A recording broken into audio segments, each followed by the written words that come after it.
Hello, welcome to episode 60 of the WMMA 5 series here on the channel, as it is the Critical Countdown show, as the Critical Countdown Absolute show, I should say. Obviously, we've had some Critical Countdown shows in the past, but the Critical Countdown Absolute show will be the basically the second round of the Heavyweight Grand Prix that's going on right now.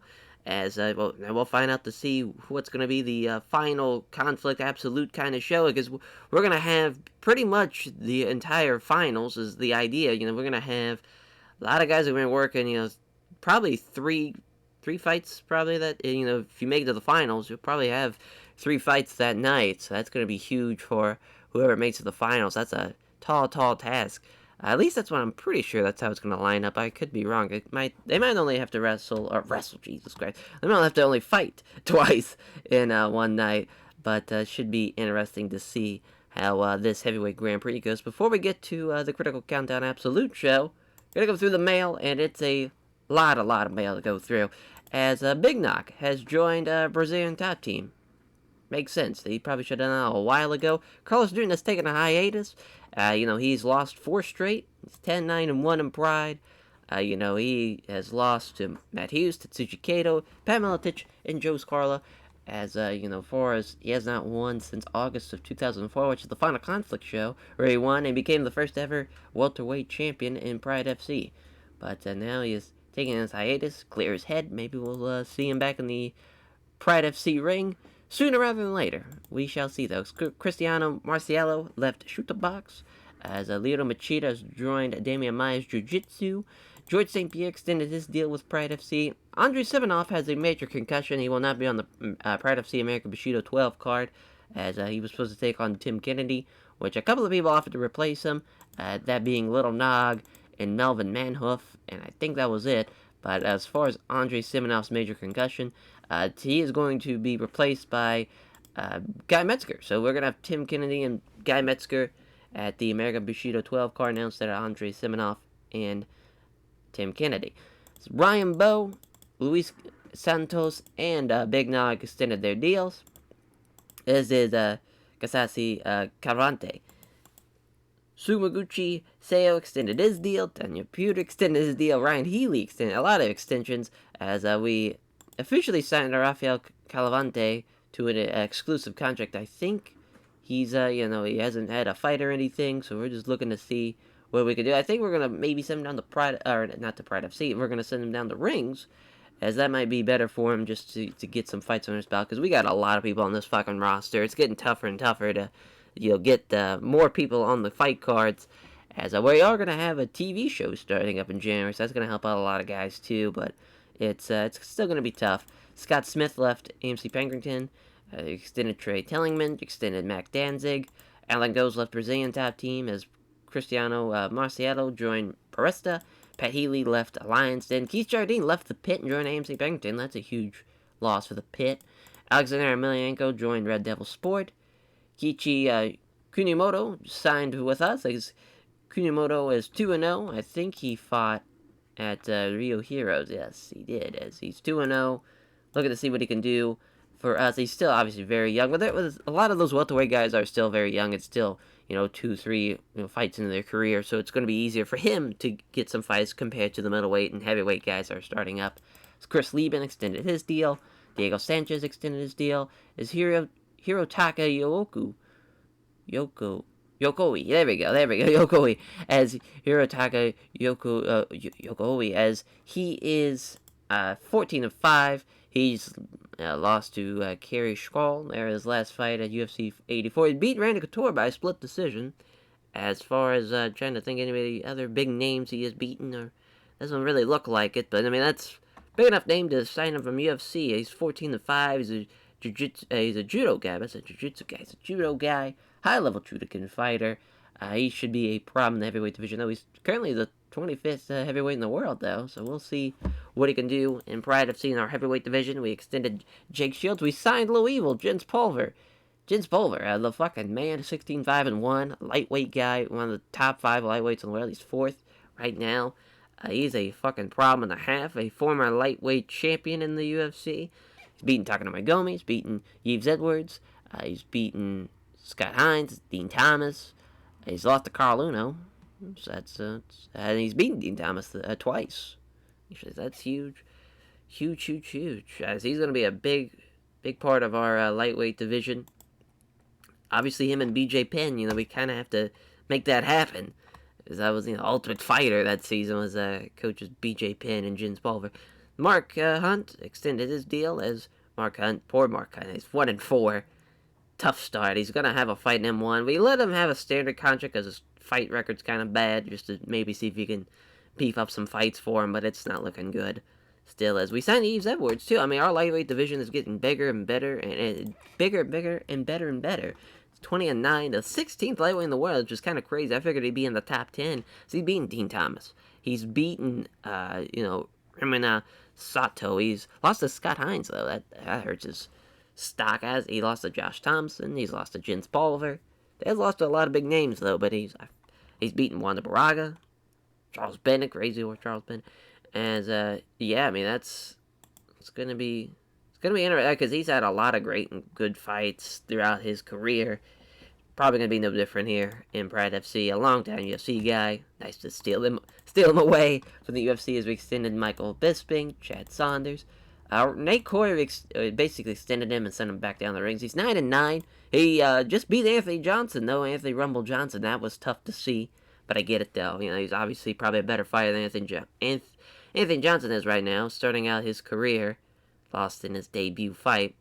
He's beaten some names, but not great names. He's lost one. He's 9-9, but he's lost to Melvin Manhoef, Damian Maia, Evan Tanner, which felt like everybody's beaten Evan Tanner, so that's tough on his record. He's lost to Scott Smith, Chael Sonnen. Obviously, Damian Maia, Melvin Manhoef now being in Pride FC. Evan Tanner was in Pride FC, but he's not anymore, obviously, and Scott Smith in the Pride FC. So he's lost to at least guys who are in Pride FC or guys who are on that level. But he's had, 2 good fights, a fantastic fight, and then a great fight against Anthony Johnson. Should be, if he wins his next fight here, we'll bring him up. He's 10-9. I love Nate Corey, so that'd be fun to see what we can do. I just felt like right now he probably shouldn't be in Pride FC. Nick Serra broke his collarbone during training, which canceled his fight against Pat Miletich. A lot of people lobbying for that fight, with Sean Pearson, Dan Hardy, Donghoon Kim, and Akira Kikuchi, which really Dan Hardy and Donghoon Kim, they had no business to get in the ring with Pat Miletich. But Sean Pearson felt like he actually deserved to be in that fight. So we made that happen. So it's going to be Pat Miletich, Sean Pearson at Bushido in Osaka 3. That should be a hell of a little fight. And then we extended Hector Lombard, which we sent down Hector to... Oh, no, we didn't. He's still in... Oh, that's right. He's taking on Michael Bisping at Bushido in Osaka 3. That is correct. A lot of those guys, though, that are 0-0, there's a lot of them that got sent back down the rings just to kind of get them some more fights instead of them waiting around, kind of waiting and hoping for something. So now, on to the fight card. As you see, we have a 10-fight card. We have 8 fights here, 2 fights there, and of our prelims. Pete Williams, Mirko Cro Cop, Pedro Hizzo, Sergey Kretnerov, who Sergey's probably, as far as, guys who are in the best position to win this heavyweight Grand Prix, Sergey Kretnerov is in a great spot. He beat Fedor in the first round. They're taking on Pedro Hizzo. Rico Rodriguez, Heath Herring, Alistair Overeem, Gilbert Yvel. That should be a fun, exciting fight. 2 really kickboxing dudes that are going to let the leather fly. Josh Barnett and Hideki Yoshida, Don Fry, Alexei Olenek. That should be a fun little fight, as those two have put on some great efforts in the past. Naoya Ogawa, Valentin Overeem, Oleg Takratov, and Kazuki Fujita. That is our heavyweight Grand Prix in the second round so far to see what happens. In our prelims fights, Paul Daly, Frank Trigg, Keita Nakamura, Jake Lim. As for the main event, Mirko Cro Cop, Eldoro Pete Williams. Obviously one of the 16 of the heavyweight Grand Prix of the second round. Cro Cop has finished all of his last 5 opponents. This is the 4th time now that Cro Cop is main evented, and 3rd for Pete Williams. Both fighters are world ring super heavyweights, as Pete Williams is 2nd. Cro Cop is 15th, first time they have fought.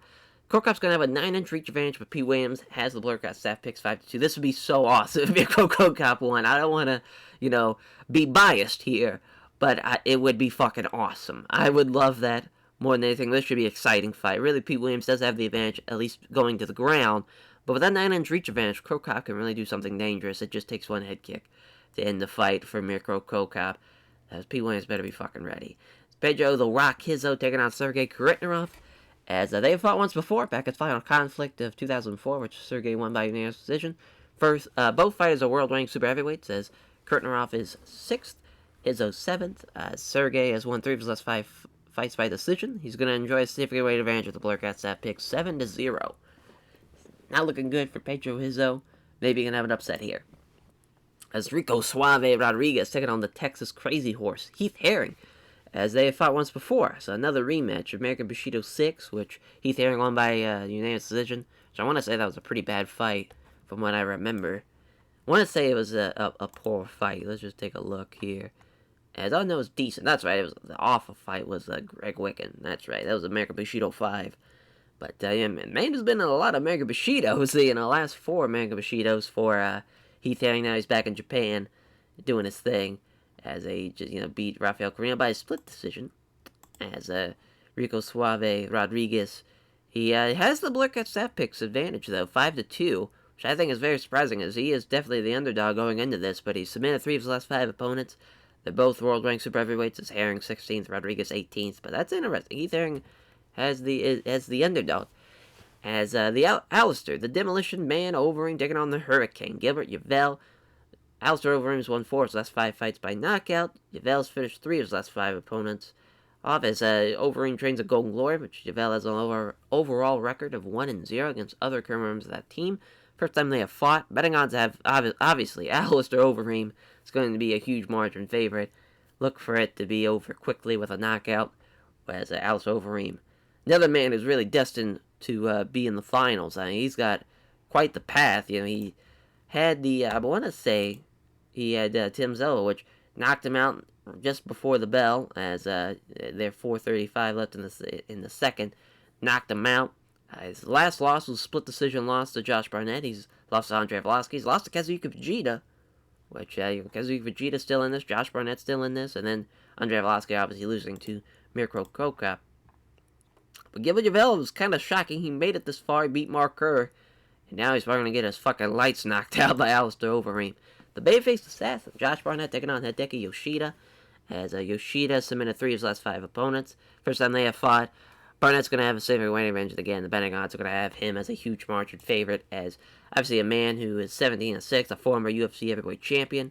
At least not not in this mod, but real life, as Kevin Randleman lost to him for the heavyweight title. Then he lost to Igor for a Pride FC heavyweight title fight, and then he's lost to Big Nog at Final Conflict 2003, as that was a unanimous decision loss. He lost 3 straight going into the tournament. He beat Mario Sperrer in a unanimous decision. Maybe he'll bounce back and get another win here against Hideki Yoshida. With Yoshida coming into this, he was 3-2.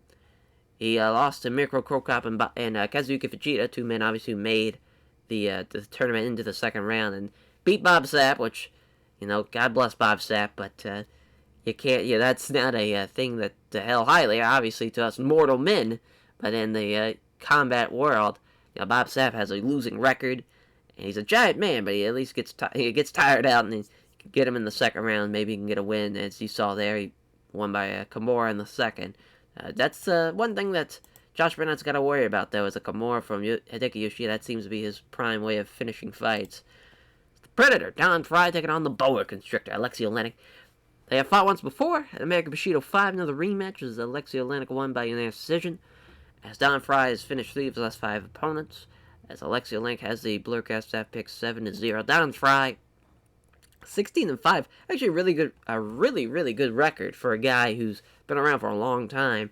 Here in Pride FC, he's had, he's 5-4, so he's won more than he's lost. He's beaten Bob Sapp. Another guy's beaten Bob Sapp. That's American Bushido 3. He's beaten, obviously had the Yoshiro Takayama fight. And wanted to replicate that. Oleg Takratov, beat him. He beat Fabricio Verdum. He's beaten Tsuyoshi Kashika. But his last loss was to Alexei Olenek, so he's looking to avenge that loss here. He started off kind of shit. He had that crazy fight with Ogawa at the finals of the first ever Grand Prix we did. And he lost to Mark Coleman, and he lost to Andrei Arlovski. Then finally turned it around for him, but it's going to be tough. It's going to be tough for Don Fry here. Let's see if he can beat him. As Naoya Ogawa taking on Valentin Overeem, as Ogawa rather submitted 3 of his last 5 opponents. Overeem trains at the Takada Dojo, which Ogawa has an overall record of 2-0 against other members of that team. First time they have fought. Ogawa's going to have a significant weight advantage, but it's not going to matter, as the betting odds still have Overeem as a big favorite to win. As Valentin Overeem, 3-1 in Pride FC, has a really good record, 17-13. Kind of took him a while. He didn't have a fight in 2004. Had 2-05, 1-06 against Roy Nelson, which that's going to be his only loss to Brad FC was to Tim Silva, which got knocked out. That's going to be an interesting one for Ogawa. That's a tough fight to take. It's now our last heavyweight Grand Prix for the second round. The Russian Bear, Oleg Takratov, taking on Old Ironhead, Kazuki Fujita. Kazuki Fujita is a problem. He is a man who has taken a head kick from Mikro Krokop and has lived to tell about it. He has a significant weight advantage for this fight, and he has the Blurcat staff pick 7-0 going his way. He's 8-4 in Pride FC, obviously in his career. He's 8-4 as well. The last loss was Ben Rothwell. He lost to Fedor. That was a painkiller. Kind of when you beat Mirko Krokop, when you beat Tom Erickson, it's kind of like, alright, you gotta take on Fedor. He lost by armbar. He got knocked out by Ben Rothwell. He lost to Ogawa by a rear naked choke. That was at Pride 16, and then he took on Ken Shamrock in the second round of the first ever Grand Prix. She lost by unanimous decision. He's beaten Hideki Yoshida, a man who's in this, who's made it this far in the second round. He's beaten Jerome Lane Banner by a triangle. But he's got some big names. He beat Alistair Overeem by unanimous decision. That's a huge, obviously a much different Alistair Overeem we see now. But Kazuki Fujita, fucking Noah national champion, the goddamn man. Let's see what he can see what he can do against Oleg Takratov. And then our prelims. Both men haven't won in a long time. Paul Daly hasn't won since 2004. Frank Trigg hasn't won since 2002. First time they have fought, Paul Daly has a 5-inch reach advantage. He has Blurcat staff picks, have it 6-1 as Rich, the lone backer for Frank Trigg. Frank Trigg, 9-7, 1-2 in Pride FC. As his last win was in the UFC. He's lost 4 straight. If he loses here, even though his first 2 losses of that 4-loss streak were in the UFC, if he loses here, and it's probably not gonna be a great fight. If it is a great fight, then we'll probably keep him. But if it's not a great fight, we'll probably drop him. I feel like that'd be the best for everybody involved. He's taken on a lot of big names, though. He's lost to Matt Hughes, Matt Serra, Nick Serra, Carlos Newton, and Mike Swick. Which Mike Swick's not really a big name, but here in this mod. But I do love me some Mike Swick. So he got knocked out in a minute. But that's gonna be a tough one for Frank Trigg. Because Paul Daly is a bad motherfucker, especially with he beat Dan Hardy. Lost to Dong Hoon Kim, though, at Shockwave 2005. So here, 2006, looking to get a win, looking to break the 500 record at 1-1. The next prelim fight is Keita Nakamura, who hasn't won since April of 2004, taking on the Korean Ice Pick, Jae-Suk Lim. First time they have fought. 4-3 on the Blurcat staff picks is Keita Nakamura. 3-3. He's lost 3 straight here. Lost to Carlos Newton at Critical Countdown. He lost to Dong Hoop Kim, and he lost to Takanori Sato at the Bushido and Osaka 1 card last year in September. They've all been unanimous decisions. Really, his only win was against Crosley Gracie in Pride FC, which, that's not saying much. It's Crosley Gracie. All the Gracies have been terrible in this mod. But Keita Nakamura, looking to bounce back against the Korean Ice Pick. He's 2-2. He's 0-1 in Pride, as he lost to Dan Hardy, as you saw, by split decision. Pride 30 fully loaded, as he lost to Jay Heron, too, who's part of Pride FC now. But that's going to be an interesting fight. 2 men, I think, are kind of on the even playing field. Both could use a win. Should be very interesting to see what happens. As the prelim fight here. Keita Nakamura taking on the Korean Ice Pick, Jae-Suk Lim. 3-3, 2-2. Raijutsu, Brazilian Jiu-Jitsu, both guys no team. Minus 190 for Keita Nakamura, minus 250 for Jae-Suk Lim. Tokyo, Japan, Seoul, South Korea. 3-3, 2-2, as I said, 5'11". Jae-Suk Lim's gonna have at least a couple of pounds on him, so that's maybe that just slight advantage will be enough for him. Hideki Nagumo's our referee, our ringside judges. As Nakamura being in front of a home crowd, get the loud cheers. He enters. We are underway. They touch gloves. Nakamura steps in and grapples with his opponent. Nakamura trying to get him down to the mat. Doesn't get the takedown though, as Lim instead wrestles away, controlling the grapple as Lim tries to use the trip takedown. Can't get it though. So Nakamura now wrestling his way back into it, as now he's trying to take him down. Both men are just kind of out of stalemate. Can't take each other down out of the grapple. He's looking for a leg sweep there. There we go. He's got the leg sweep. Does Jaysuke Lim, using a nice inside leg trip, and Nakamura is forced to pull half guard. He keeps Nakamura guessing with a few quick strikes as he looks ready to try and scramble, but Lim is quick to move and prevent that. As Lim throws a few weak-looking punches, decides on his next move. He blocks attempted move from half guard to full guard, tries to pound on Nakamura, but all the blows are comfortably dealt with. Nakamura tries to get full guard on Lim, but doesn't get anywhere with it as he begins trying to get his leg free out of half guard and get better position as he passes half guard, fairly easily getting to side control. He's bounced away, but Nakamura deals with the blows fairly comfortably. Now Nakamura tries to pull guard on Lim, but doesn't get anywhere with the attempt. He's trying to move from side control to mount. He almost gets it, but Nakamura bucks his hips, and that starts the scramble as neither fighter can gain an advantage out of the scramble. They both end up on their feet.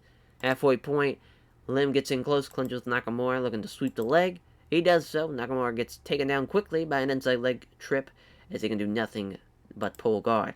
Lim now trying to pass guard. Looking for a scramble already, does Nakamura, as Nakamura somehow ends up underneath the north-south control of Jaysuke Lim. Now, Lim loses control of Nakamura, who scrambles, as Lim is up first and quickly grabs Nakamura as he's too fast. He's got back control of it too, is controlling Nakamura from behind. Lim tries to drag him down. He does so. Doesn't even have to struggle. Swiftly takes Nakamura down with ease. Now look at the mat as he gets him out as Nakamura crashes to the mat.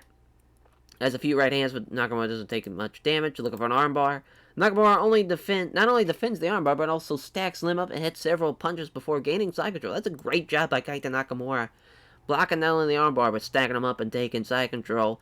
Now there's a few weak-looking punches. Blocks Lim and tries to transition the guard. Throws a few right hands, takes a moment to plan ahead. Does Nakamura tries to transition the guard, but he can't manage it. Inside control, Nakamura throws a couple punches designed to keep Lim guessing as Lim tries to pull guard on Nakamura, but doesn't get anywhere with the attempt. As inside control, Nakamura begins working to get a mount. As Nakamura almost gets the mount, but Lim bucks his hips and starts the scramble. Lim is left turtled up facing Nakamura, as Nakamura looks to hit a knee strike, but Lim is back up too quickly, as that is the end of the first round. Very evenly matched, but I think Jaysuke Lim has the slight advantage. As you see there from the takedowns and the ground strikes, landed more. I mean, he's been passing no problem.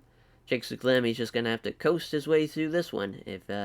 Probably get a win there to be 3-2, and Kaito Nakamura keeps his losing ways. As not a lot happened that round, and the fans are getting a bit restless as a result. So here we go, last round. They get up close, start wrestling. Lim's the aggressor, looking for a trip takedown. As the trip doesn't work, Nakamura blocked in, then takes control of the grapple and tries to take Lim down. Can't get the takedown as Lim wrestles away in the dominant position. So he looks for a trip takedown by sweeping the leg. He gets it, outside leg trip, as he's got side control of it, looking for Americana. Nakamura fights off the Americana, and now he's trying to transition the guard. He pounds away with rights, but doesn't do much damage. Blocks attempted to pull guard. He throws some small strikes, but it's clear just taking a moment to catch his breath. Blocks the attempt to pull guard. Pounds away on Nakamura, doesn't do much damage. Just tries to transition the guard, but he can't manage it. So thinking Nagumo's going to stand him back up. It's probably for the best. First time now, Nakamura's starting to breathe a little heavier. Taking a few gulps of breath. Lim is giving the first hint that he's starting to tire a touch. Stepping in, Lim aggressively gets the dominant position, then clinch. Looking to sweep a leg out from under Nakamura, so he takes him down with a trip. It's unsuccessful as Nakamura maintains a good solid base. He tries to reap a leg with a sharp sweep in order to trip him to the floor. Trip doesn't work though, as Nakamura blocked it and then takes control of the grapple. He looks to sweep a leg out from under Lim, so he has to take him to the down with a trip. Trip doesn't work though, as Lim blocked it and then takes control of the grapple. Looking for another trip right here at the end of the round. He's got it. No problem. Doesn't posture up, perhaps worry of a submission, instead using small strikes while keeping his head on his opponent's chest to end out the fight. And your winner by unanimous decision, the Korean Ice Pick, Jaysuke Lim. Hell of a win. Terrible fight though. Poor fight. But Kaito Nakamura keeps losing ways. Jaysuke Lim making it 3-2. As he name checks all of his sponsors, then thanks all of his fans for down supporting. He apologizes to the fans for such a boring fight.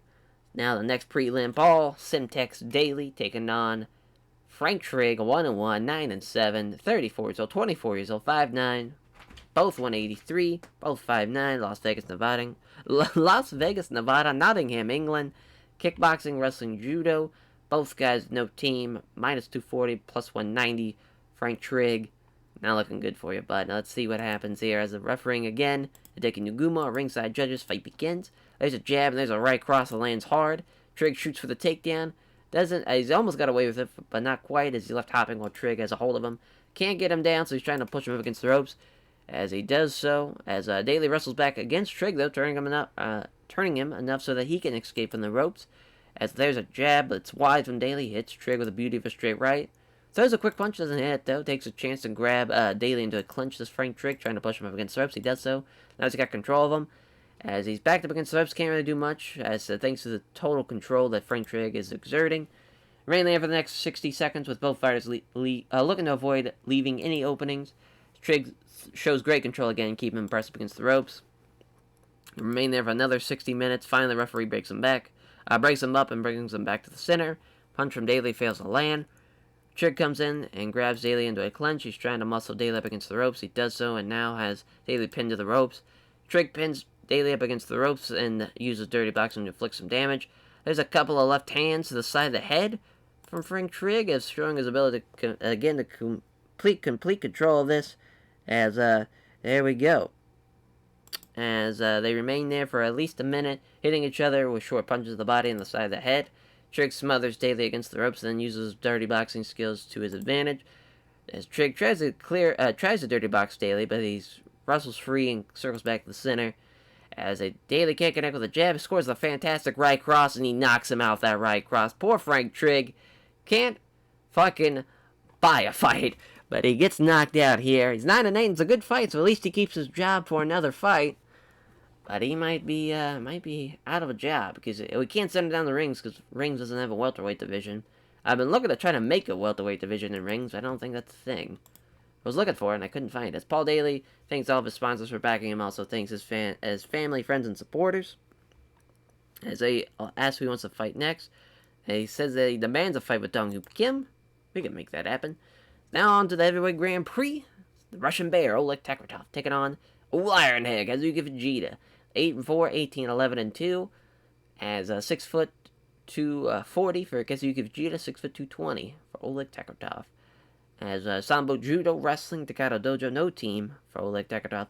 Minus 270, plus 210 for Oleg, as Kazuki Fujita looking to see if he can keep the winning ways going and make it into the next round, and making it to the final fucking conflict. So here we go. Big John McCarthy's our referee, our judges. It's a roar from the crowd as Fujita enters from around here. Fight begins. They touch gloves. As he fails to find him his jab, but he catches Takratov with a crunching right hook. Comes forward, willing to take a few shots as long enough to get close enough to wrestle. Fujita uses a left jab, but Takratov avoids the big right. Fighters get up close and clinch. Fujita works his way in dominant position. Using his wrestling skill, Fujita trying to push Takratov against the ropes. He does so. He's got him pinned there. Using tight body-to-body control, Fujita slowing wearing down Takratov down by pressing up against the ropes and leaning all of his weight onto him. They exchange close quarters punches from this position for about 60 seconds as an ugly but effective tactic. Fujita's pressing Takratov up against the ropes, so slowly wearing him down.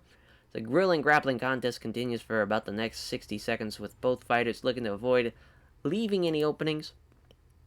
As referee John McCarthy decides that the grappling against the ropes is gone for too long, and now brings him back to the center. Fujita throws a quick punch, doesn't land it though. Takratov moves in fast and clinches with Fujita, looking for a judo-based throw. Blocks it though. Way to go, Fujita. I don't want to pick sides here, but I thought for sure he was going to get thrown down by that judo throw. As using his wrestling skills to really prevent anything from happening. That's Fujita, but he does end up backed against the ropes. As Fujita attempts to hit a knee, but Takratov tightens the clinch. As although pressed up against the ropes, Takratov still hits a few small punches to the ribs. Fujita tries to use a knee from the clinch, but Takratov is able to block it. There's some press up against the ropes, though, still, as Takratov still hits a few small punches at the ribs. As he tries to foot stomp, but Takratov seizes that chance to create some space, breaks free of it. Now he's starting to slow down this Fujita. There's a quick punch, doesn't hit it, though. Takratov gets a hold of Fujita. So with Fujita controlled up against the clinch, Takratov is looking to do another judo throw. As again, Vegeta maintains a solid good base. Looking for it again. Again, keeps a solid base. As he separates from Vegeta, we're back at a standoff now. Steps in and grapples with his opponent. Look for another. He cannot get it. Vegeta's doing a tremendous job blocking all these judo throws. As again, he's looking to muscle Kakarot up against the ropes. He does something that's pinned him against the ropes. Showing good control, just keeping him stuck there. There's some short punches to the body and the side of the head. As Kakarot wrestles free and back up to the center. As a minute 19 left in the first round. Punch from Vegeta fails to land. There's a quick punch, doesn't hit it though. Clear opportunity. Kakarot is able to move in fast and clinch with Vegeta. As looking for a judo throw again. Again, it gets blocked. Using his wrestling skills, Vegeta's trying to push Kakarot up against the ropes. As Kakarot ends up backed up against the ropes. As Kakarot using his wrestling skills to prevent Vegeta from getting the space to throw any knees. That's the end of the first round. I would say Vegeta's winning this one, but it's still very, very close. I think with the stopping of the takedowns really helps his advantage. Plus, he's landed more shots. But it's going to be close, though. It's still not over. If Ole can have an exciting, awesome second round, maybe he'll win. But, it's not an exciting first round we've seen so far. So hopefully things can pick up here in the second. Final round. Kakarot looked like he was going to step in and grapple, but Vegeta simply took that initiative. Can't hit the setup left jab, and hits a nice straight right hand that lands hard from Vegeta. So Vegeta's breathing very, very hard now. Appear to be going to try and get in close, but Vegeta took the initiative. Punch from Vegeta fails to land. Kakarot is slowing down just a touch, though, perhaps conserving low energy. As both fighters seem to have the same idea, they come together in a clinch. Vegeta seems to be the aggressor, looking for the trip takedown. As Vegeta doesn't get it, though, Kakarot blocked any attempt to move him. Using his wrestling skills, Vegeta is trying to push Kakarot up against the ropes. As Vegeta manages it and controls Kakarot up against the ropes. As Vegeta presses Kakarot up against the ropes, tired, he's starting to get into the deep reaches of the gas tank now. As Vegeta and Kakarot remain there for the next minute or so, doing little other than the occasional short punches. At the halfway point, Vegeta tries to smother Kakarot against the ropes, but he wrestles free and circles back to the center. As Vegeta aggressively moves in and grapples with Kakarot, it's Vegeta trying to push Kakarot so that his back is against the ropes. He can't manage it though, Kakarot fights it off. As Vegeta's trying to push Kakarot so that his back is against the ropes. As Vegeta does so, he's got him back against the ropes. As I don't think Vegeta has much left energy now, as he's trying to smother Kakarot against the ropes, but he wrestles free and circles back to the center. Kakarot looking for a shoot. He's got it. He's finally got that takedown. It's a single leg. At least Vegeta pulling guard. He's 1 for 6 on takedowns, as he seems to be trying to loosen the guard and an opportunity to create a leg lock, but Vegeta maintains his tight, secure control. As just all leg strength. What a great pushback from Vegeta's looking to scramble. Not enough separation, though, as he catches them, secure side control. That's the end of the fight. You're a winner by unanimous decision. Kazuki Vegeta going to the next round. Hell yeah. He's got the quarterfinal spot locked in. There's a Lionhead. Kazuki Vegeta. As he thanks everyone connected to the Kata Dojo for helping him prepare for the fight. And the sponsors for supporting him financially. He praises Kakarot for the tough fight. As now, Neo Ogawa taking on Valentine the Python Overeem. 9-5, 17-13, a 38 years old, 6'4", 255, 6'3", 230 for Valentine Overeem. So this bigger, stronger is not so much as the better, as you see there from the betting lines. As minus 480 for Valentine Overeem, plus 380 for Ogawa. As Osaka, Japan, Amsterdam, Netherlands, obviously Amsterdam, Holland. Judo, kickboxing, grappling, no team, Takata Dojo, minus 480, plus 380. Final spot, or is that not a final spot? And spot in the quarterfinals for the Heavyweight Grand Prix. Up for grabs at Deki Nugumo. Our referee, our judges, big size advantage. You see there, 25 pounds heavier is Ogawa. As that could be a major disadvantage for Valentine Overeem to try and overcome. Round 1 begins.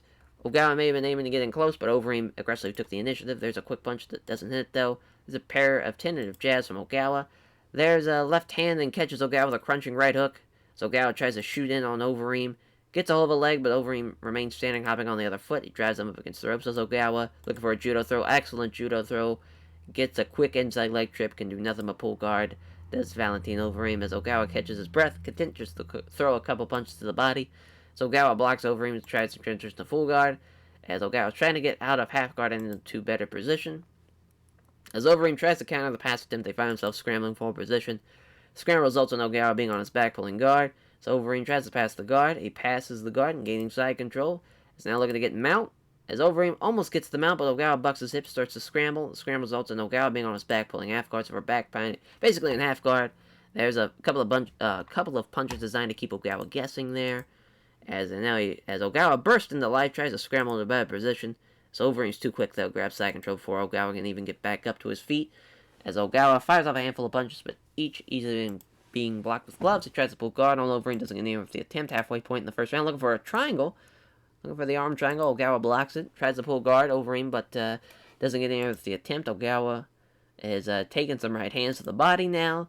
Overeem blocks the attempt to pull guard. Looking for Kimura. Ogawa again blocking the submission. Overeem blocks Ogawa as he tries to transition the guard, trying to get mount. He does. He's got Ogawa in mount. Pounds away, but unable to land many clean shots. Now he's getting rocked now. Pounds away with punches, but can't quite land anything with power now. Fails to land anything with, significant. Trying to move him, but he can't get enough space. It's still some right hands, but Ogawa's in trouble. He's still in guard from what I remember. Now he's trying to wiggle to half guard. Is Overeem, as now pounds away with rights, but doesn't do much damage. He's trying to move him out of mount, but he can't do it, and that's the end of the first round. Obviously, all Valentino Overeem there, as he's just been dominant. Final round now. Overeem looking for a takedown. He's got it. Ogawa's on his back. Overeem keeps Ogawa guessing with a few quick strikes. Deflects a couple of punches thrown from the bottom. For a moment, Overeem is content just to throw a couple of punches at the body. Ogawa's trying to catch Overeem with a punch, but is not on target. Attempts to pass guard and gain better position. He passes half guard. Halfway point now. Looks to pass half guard to get side control. Showing his skill, slipping from half guard straight into mount with minimum fuss. And there is some please end the fight. Dear God. Why? Why did we not? He's clearly hurt. Oh my God. Hideki Naguma, I'm pretty sure he's the referee, is wanting to see a man die here in this heavyweight Grand Prix. Minute left. Tries to pound on Ogawa, but none of the blows with any degree of power as he rolls him. As Ogawa tries to turn over and sweep over him, but rolls too far and gives up his back instead, looking for the rear naked choke. As he is saved by the bell, as he gets flattened out with the rear naked choke. That would have been it, but unanimous decision. I cannot believe the referee did not stop that. He was getting fucked up in mount, it seemed like. Valentino Overeem going to the next round. Just a dominant performance on Naoya Ogawa, as Valentino Overeem thanks everyone connected to Takada Dojo for helping him prepare for the fight, and his sponsors for supporting him financially.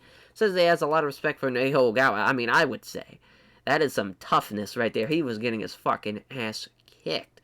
As the Boa Constrictor, Alexio Lana taking on the Predator Don Fry. 6'1", 235, 6'1", 230. Tucson, Arizona, Moscow, Russia, 16-5, 17-7. A rematch from an American Bushido card. I want to say it was American Bushido 5. I guess I can take a look to be on the exact. Yeah, it was American Bushido 5. I knew I was correct. As wrestling, boxing, sambo, judo, Minnesota Martial Arts Academy, Red Devil Sport. Looking like it's going to be the same result of Alexio Leonard getting the win over Don Fries. Minus 400, plus 310. Quarterfinal spot in the Pride FC Heavyweight Grand Prix. Up for grabs. Big John McCarthy is referee. Ringside judges. Opening bell. They touch gloves. Appeared to be going for a takedown, but Fry took the initiative first as Fry hits a left jab and scores with the right cross. Lands hard. Lennox shoots for a takedown. He gets a hold of a leg, but Fry remains standing. It's not going down, though. Alexis trying to push him against the ropes. It isn't pretty, but he's got him stuck up against the ropes. Remain there for the next 60 seconds or so. They do very little than the occasional short punches to the body. Traps him with underhooks now. Double underhooks, to be exact. And they're just remaining there for the next 30 seconds. As Lennox ducks down, grabs a leg, remains standing, using the ropes for support, and is now under the threat of a takedown to Don Fry. Slickly trips Fry down to the floor. He's got his back off the takedown, as prevents himself falling into even more serious trouble by blocking the hooks from being put in. As he blocks Fry, tries to roll over. Can't get a body triangle. Just blocking. Prevents the hooks. Can't turn away. We're just at a stalemate. So there's several punches, and Fry is taking several shots that threaten to end the fight. Now he prevents Lennox again from applying a body triangle. Blocks Fry again. As, again, Fry blocks the hooks. Again, he can't get him off his back. We're just at a stalemate until something happens. Keeps blocking. Keeps fighting. Keeps blocking. Finally, Big John McCarthy stands back up. Shoots for the takedown. He's got it again. As, he's looking for a leg lock. He doesn't get it, though, as Fry stops Lennox from applying it and keeping the guard tightly. Pounds away, but is unable to land any clean shots on Don Fry. Throws a couple punches designed to the body. Now looking to pass to Side control, as he can't fend off the effort and can only stop Olenek at half guard. In half guard, Olenek catches his breath, just content throw a couple punches to the body, pounds away on Fry, but deals as Fry deals with him comfortably though, and that is the end of the first round. Obviously all Alexei Olenek. Not much happened in that round. Hopefully the fighters can pick it back up as we get the restart for the second round. Fry comes in close and looking to unleash. As he looked like he was about to shoot, but Fry simply took that initiative. As Fry throws a quick punch, doesn't land it though. Chooses to shoot in on Fry. So Lennox gets a hold of a leg, but Fry remains standing, hopping on the other foot. So Lennox can't get Fry down, so he settles for pushing him up against the ropes. As Fry's pressed up against the ropes and simply cannot break control that Lennox has over him. So occasional short punches are all that happened for about the next 60 seconds as the two fighters continue to be pressed up tightly. As Lennox looks for a takedown by grabbing both of his opponent's legs and trying to take him down to the mat. Takedown doesn't work as Fry blocks it and then turns to Lennox is the one up against the ropes. Lennox wants for Fry to try and throw some strikes, but quickly turns him, creating enough space to escape away from the ropes. Breathing a little heavier now, Lennox is slowing just a little as he starts to get into the gas tank a bit. Fry throws a punch, but Lennox was equal to it. We're now past the halfway mark as he can't connect with the step strikes. Then lands the right hand. Fry throws a quick punch, doesn't land it though. Lennox comes in looking for a takedown. Fry almost got away with it, but not quite. He's left hopping while Lennox has a hold of one leg. With Fry not going down, Lennox settles for pushing him against the ropes. Looking for the takedown by grabbing both his opponent's legs and trying to trip him down to the mat. It's unsuccessful as Fry maintained a good solid base. Fry can't seem to work his way free though into the final 60 seconds of the round. Lennox stuck his down, grabs a leg, and remains standing using the ropes for support and is now under the threat of a takedown. Fry keeps calm, manages to pull Lennox back into a clinch, preventing the takedown as Fry is trapped up against the ropes. They exchange short punches to the body until the end of the round. Your winner by unanimous decision, Alexei Olenek. Going to the quarterfinals here, and we'll be going to final conflict. It's Alexei Olenek, your winner. Rated average, at least. Is giving thanks, praises team Red Devil Sports, his favorite sponsor, the fans who game will support him. It's now the babyface assassin, Josh Barnett, taking on Hideki Yoshida, 17-6, 4-2. Seattle, Washington, Tokyo, Japan.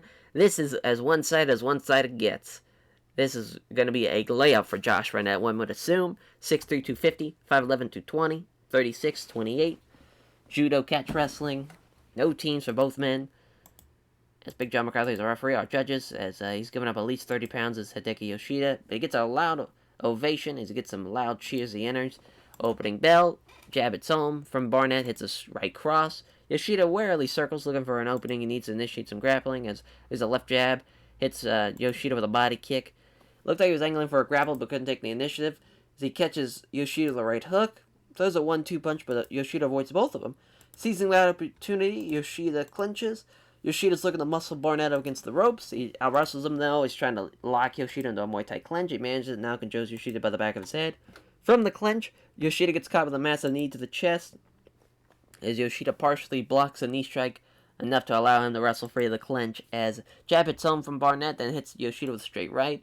Barnett comes forward, looking to strike as there's a left hand, but misses with a vicious right hand. Steps in looking to unleash. There's a weak flicked left jab from Yoshida, as Yoshida gets hit with a beauty of a straight right. As a jab, Yoshida evades the big punch. As a jab is wide from Barnett, then he hits Yoshida with a sensational high right head kick, and he knocks him down. Yoshida wobbles, falls, quickly raining down some punches. There's several great shots that rock him finally. Big John McCarthy stops a fight by TKO, your winner, Josh Barnett. Thought it was going to be a lot quicker than that, but he gets the win nonetheless. 18-6 now, Josh Barnett, 14-3, Hideki Yoshida. As Josh Barnett thanks all of his sponsors for backing him, also thanks his family, friends, and supporters. He's asked who he'd like to face next in his next fight. He replies that he has a lot of respect for the skills of Simi Chalette, Hightower Simi Chalette, and he thinks that'd be a great fight. Would be quite the clash of styles, but we're going to wait and see what Simi Chalette does. As far as I want him to take on Big Nog. Whoever loses, if he does lose, if Big Nog loses in the Grand Prix, then that's who takes on, basically, if it's going to be Big Nog or if it's going to be whoever beats him. If that's the case, they're going to take on Simi Chalette next. Alistair, the Demolition Man, Overeem, taking on Hurricane Gilbert Yvel. Minus 1,200, plus 950. We all know what's going to happen here. 10-4. 27-16. I love it. 10-4, good buddy. As Alistair Overeem. Both, fucking Dutch kickboxers, so that should be exciting, but it's just one is far superior than the other one, sadly. But this should be an exciting fight, though. It's going to be a squash, but it's going to be an exciting one. Big John McCarthy's the referee. Ringside judges. Round 1 begins. They touch gloves. They engage in the center. A feet is bought entirely by Yvel, leaving wide open as slips past the right hook and counters with a jab and a quick kick. They engage as Yvel uses the left jab and also a kick to the lead leg. There's a jab and a nice high roundhouse kick as that is dazed as Overeem comes forward. He knows that he has a chance of victory there. Overeem moves in for the kill and lands a big right hand right around the guard, and Yvel goes down for the knockdown as he's looking to stomp him with oh, thank God. I'm waiting for someone to land a soccer kick. I mean, Overeem is too slow, though. Yvel's back up to his feet after the knockdown, but they both step in and engage. As Yvel misses the big right hand, putting him off balance as Overeem attacks with the left jab and a right cross that just misses. They stand and trade strikes, but neither can land anything damaging. They meet in the center, strike to strike. Yvel's off target with a left jab and lands a left kick to the rib cage. There's a jab and a low kick. Come together and strike. Both fighters throw, but neither can land a shot as Overeem misses the left jab and has a right hand taken on the gloves. As Yvel can't get past the great guard of Overeem as the two punches were just absorbed. They step in and strike as he unsuccessfully goes for the body and gets countered with a clean right hand. They come together and strike. Yvel again misses the big right hand. And there's a counter with a left jab and a low kick that narrowly misses. They come and engage as Yvel dodges the right hand and counterattacks with a head kick that just about landed, albeit without much power. I mean, that's still been nuts to see him land a head kick, come together and strike. As there's a spin kick to the ribs by Yvel, as there's a left jab and launches the right head kick that did damage, and that has rocked him again. He's dazed, staggering backwards, looking to get a Muay Thai clinch. He's got him. And there's a huge knee to the stomach as he keeps control of the clinch despite missing the knee strike. There's a fucking knee to the chest as he blocks the knee strike, but still can't break free of the clinch. There's a sternum crunching knee to the chest. Just fucking throw in the towel. The corner for you, Gilbert Yvel has got to throw in the goddamn towel as he breaks his grip, steps back, considering a new strategy now. Taking a few gulps of breath, Overeem is starting to give a first hint. They're starting to tire a touch. Slowing down just a touch now, perhaps conserving a low energy. As now Yvel's just talking trash. I don't know what trash he's going to talk. He's been getting his ass kicked this whole fight. And they engage in the center. As there's a left hook. As Yvel lands a left hook as well. It clinches. Breathing very hard. Now they may need to take a moment to recover. As he's trying to wrestle Yvel backwards against the ropes. He does so. Pins him to the ropes. There's a knee straight to the ribs. As Overeem is aiming to get Yvel into a Muay Thai clinch. As he has it hooked. Yvel needs to find a way out quickly. As using the Muay Thai clinch, Overeem blasts Yvel with a big knee strike to the chest. Keeps control of the clinch despite missing a knee strike. Again, keeps control despite missing it. There's a big knee to the chest. Still can't break free of the clinch. Yvel doesn't look like he has much as he just releases it. As Overeem has appeared to decide to change his tactics. That's the end of the first round anyways. Can't believe Gilbert Yvel has lasted until the second round. That is very, very impressive for him. Obviously, Alistair Overeem is probably going to knock him out here in the second move. Who knows? I mean, that is just an ugly black bruise on his side. Yvel's been getting fucked up by those knees in the clinch, too. I mean, Alistair Overeem just making this a fucking exhibition. As Yvel buys a feint, he's left wide open. As he slips past the right hook, does Overeem attacks with a jab and a right hand that narrowly connects. As there's no question that Yvel is badly outstruck in this fight so far. Both fighters move and engage. There's a big right hand allowing Overeem to counter with a jab and a kick to the legs. Overeem hears a fan shout his name and responds by pointing to them and nodding. Oh my god. What a fucking savage. They engage as Yvel misses the big right hand, putting him off balance. And he better knock him out with that. Fucking, that's so awesome. Points to the fucking fan, knocks him out. Or he just knocks him down. He did knock him out. I was hoping for a clean knockout. But he knocks him down, moves in quickly, kneeling beside him. And now it's over. Please, John McCarthy in this one. It's a TKO win for Alistair Overeem. What a fucking god. Demolition Man. As he's going to be a problem in that for the final conflict show. It's Rico Suave Rodriguez taking on Texas Crazy Horse Heath Herring. It's Staten Island. Amarillo, Texas, 16-4, 20-7. Wrestling, Jiu-Jitsu, Wrestling, Lions Den, Greg Jackson's Mixed Martial Arts, both 28 years old. 6'4", 245, 6'3", 255. This should be a really close fight, though. I mean, it's going to be a change of pace for this card of the Critical Countdown show. Big John McCarthy's a referee. Our ringside judges. Here we go. Heath Herring shooting in on Rodriguez. It's unsuccessful as he sprawled and pushes him down on his hands and knees. Looking for a Darce choke. Oh, and he got it. Wow. Well, that was quick. Fucking Darce choke in 51 seconds. Sprawls, gets the Darce choke, and that's it. Unreal. Rico Rodriguez gets the win. He is 17-4. That's 2 straight wins now over Heath Herring as the decision the first time around. Now a Darce choke at 51 seconds. Heath Herring, 20-8 now. Well, I did not see that coming. As giving thanks, Rico Rodriguez praises his team at Lions Den, his various sponsors, and the fans who came out supporting him. He says that he's really happy that the submission win. He says that has a lot of confidence in his strokes. That's the first upset of the night, even though really I don't think it was an upset. When you think about it, I mean, he's beaten him before. So how much of an upset can it really be?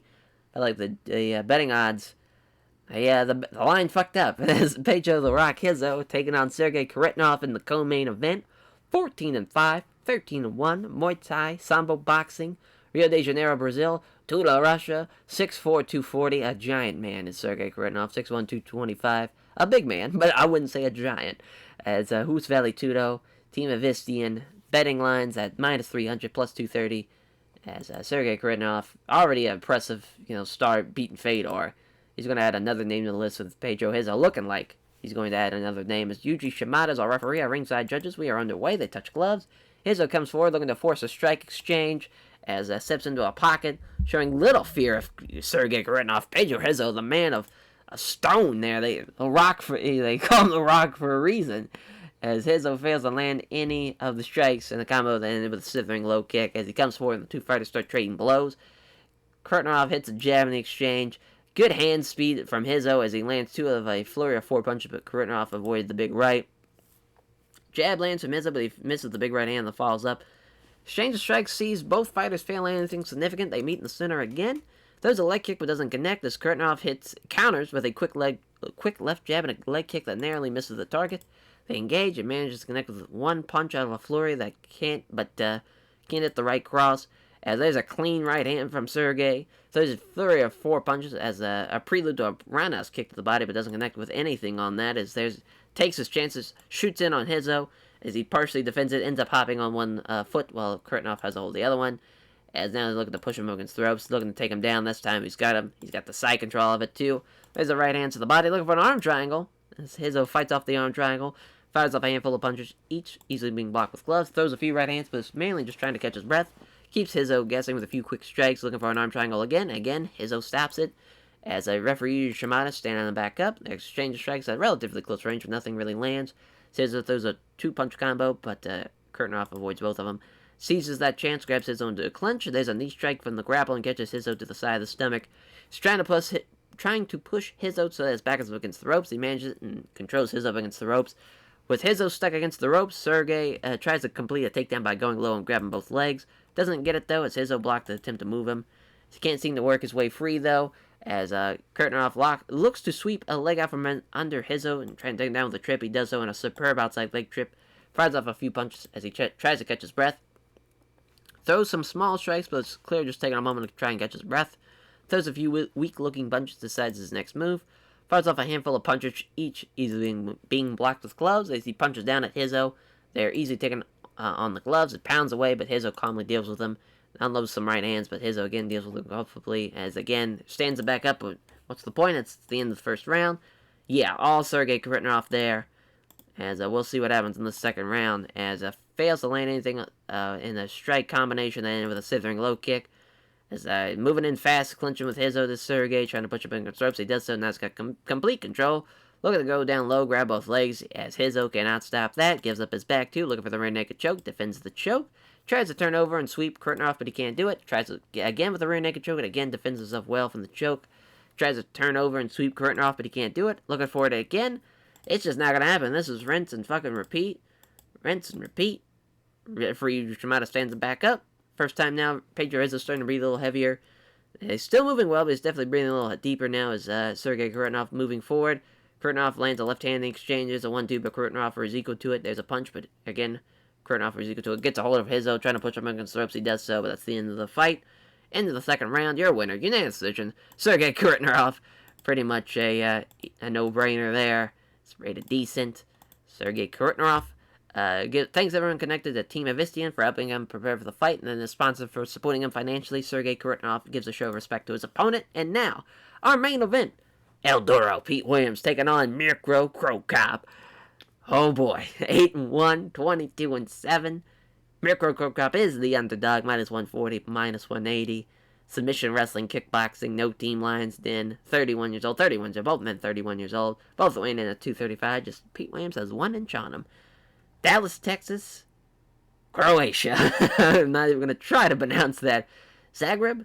I think Zagreb. Yeah, Zagreb, Croatia. That sounds right.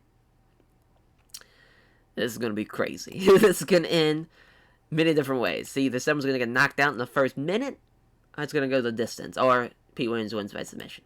It's as Hideki Nagumo is our referee, that's my prediction on the fight. Judges, here we go. As fucking Cro Cop says, fuck your gloves.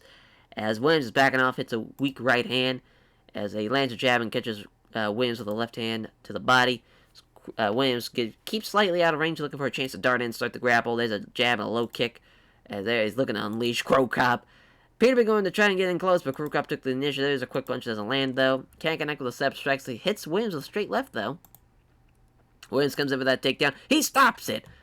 Cro Cop stops it. He partially defends it, ends up hopping on one foot. Didn't really stop him. He just kind of partially stopped it. It isn't pretty, but Williams was wearing Cro Cop down by keeping him trapped against the ropes, forcing him to carry all that weight. Remained there for the next minute or so, doing nothing other than the occasional sharp punches. Pins up against the ropes again. Come on, Hideki Nagumo, stop this. There we go. Brings it back to the center. There's a right jab. Williams dodges the big left head kick that follows it. That would have been instant death if that would have landed. As he may have been aiming to get in close, but Cro Cop again took that initiative. He misses all the strikes in the combo end with a spin kick. Damn. As Williams even catches that last kick, looking for the takedown, but can't get it as Cro Cop can't get Cro Cop down and loses control in the leg of the process too. There's a takedown attempt again. Cro Cop, gets away with it. Just left hopping on the leg, push him against the ropes. As he does, it's showing how good he can be at controlling opponents, but Williams just keeps him stuck up against the ropes. They remain there, hitting each other with short punches for a minute. As he's pressed up against the ropes, again, he just can't break that control. They remain there again for the next minute. That goddamn rope, hanging him up against the ropes. Come on. Let's bring him back to this. There we go, Hideki Nagumo. As he may have been aiming to get in close, but Cro Cop took the initiative. There's a vicious left cross, and he knocks him out. Cro Cop. Yes, 9-1. Going to the fucking next fucking Grand Prix, the quarterfinals of the Pride FC Heavyweight Grand Prix. My God, thank God he knocked him out. Whew. 9-1. This is his moment. He knocked out Pete Williams as Cro Cop name checks all his sponsors and thanks all his fans to turn out to support him and praises Pete Williams for a tough fight. As we just hit that 60 mark, thank God. We had a couple of good fights, nothing great, nothing exciting, or nothing amazing, but a couple of good fights, so we'll take that as Cro Cop knockout of the night. That fight was crazy. That just a 51-second Darce choke win. Awesome. We made $5 million too. So that will do it for this episode. Episode 60 of the Critical Countdown Absolute Show. As we have basically our next round set for the Grand Prix. What we're going to do, as I'm thinking that I can make this happen, I'm skip ball, what's going to probably happen is we're just going to have all of the rest of the Heavyweight Grand Prix happening at Final Conflict. So basically, I am going to have the finals. Those guys are going to have to wrestle. I did it again. those two guys, Jesus Christ, are going to have to fight 3 times. As this should be a crazy fucking Grand Prix final show. I mean, you got some of the hardest hitting strikers in the Heavyweight Grand Prix battling it out at Final Conflict. We'll just kind of look and see. Before we send out the episode, I always forget where the tournament page is on this fucking... I'm just, where the hell? I don't know why. I mean, I've played this game for a fucking month, and I'm never just like, oh yeah, I gotta figure out where the tournament is. I'm just gonna go from this angle. We're just gonna go Final Conflict. Hopefully we can have it happen. Yeah, I'll just go here. Oh my God, Alistair Overeem and Mirko Cro Cop in the... Listen, we might have to, there might be a bit of, we might change some of that. We might have, oh boy, we might have Kazuki Fujita take on Alistair Overeem, and we might have Crow Cop take on Alexei Olenek. I know it's might not be fair, but I feel like that makes this a more exciting tournament. I think that's what we're gonna do. Yeah, I like that. So I'll do that off screen. But thank you all. As man, if Big Nog could survive whoever he takes on, he'll be taking on Simi Shalette. The next fight. As well, probably have Simi take on somebody. It's kind of tough because he's already beaten Andrei Arlovski. He hasn't fought Gary Goodrich, but that just wouldn't be a great fight. But so far, just kind of the guys he's got matched up against really would be Andrei Arlovski. Maybe he can have like a tune-up fight for Pride FC, but I just feel like he's ready to go. You know, he's fought in UFC. I don't think he really needs any prep. He can take on Big Nog right now. But yeah, that will do it for episode 60. We'll catch you guys next time for Bushido in Osaka 3. Take care, everyone.